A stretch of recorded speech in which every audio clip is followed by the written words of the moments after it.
আলাইকুম। আমি মনোহরদী উপজেলা থেকে সাংবাদিক আলামিন হোসেন, মনোহরদী উপজেলা প্রেস ক্লাবের জয়েন্ট সেক্রেটারি আলামিন হোসেন।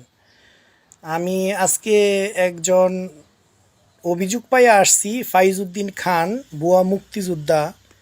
ওনার জন্ম তারিখ হইল আপনার ডেট অফ বার্থ 1958, 3 অক্টোবর।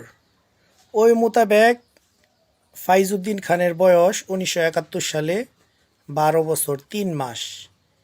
এই ব্যাপারে মুক্তিযোদ্ধা ফাইজউদ্দিন সাহেবকে কিছু বলার জন্য অনুরোধ জানাচ্ছি যে আপনি 12 বছর 3 মাসে আপনি ইন্ডিয়া থেকে ট্রেনিং নিয়ে কীভাবে 12 বছর 3 মাসে আপনি মুক্তিযোদ্ধা হইলেন।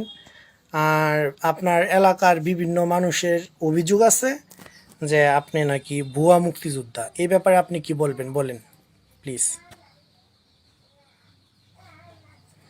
বলেন। আপনার জন্ম তারিখ হইল আপনার 1958-এর 3 অক্টোবর। 1958 সালের 3 অক্টোবর আপনার ডেট অফ বার্থ। ওই মোতাবেক 1971 সালে আপনার বয়স 12 বছর 3 মাস। 12 বছর 3 মাসে আপনি কিভাবে মুক্তিযোদ্ধা হইলেন, আর ইন্ডিয়া গিয়া কিভাবে না অন্য কারো দ্বারা আপনি টাকা পয়সা দিয়া কারো দ্বারা আপনি কি মুক্তিযোদ্ধার কার্ড নিছেন কি না, এই ব্যাপারে আমরা তদন্ত সাপেক্ষে আমরা তদন্ত করব আর কি।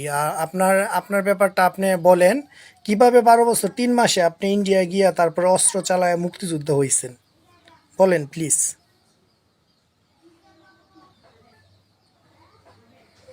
আচ্ছা, আপনারা দেখতেছেন আমাদের ফাইজউদ্দিন খান মনোহরদী উপজেলার সালাকসর ইউনিয়নের মৃত বশিরউদ্দিনের ছেলে ফাইজউদ্দিন সাহেব। উনি কিছুই বলতেছেন না। তার মানে অভিযোগ যেটা 12 বছর 3 মাসে উনি আসলে সঠিক মুক্তিযোদ্ধা হয় নাই, এটাই আমরা মনে করতে পারি। ঠিক আছে।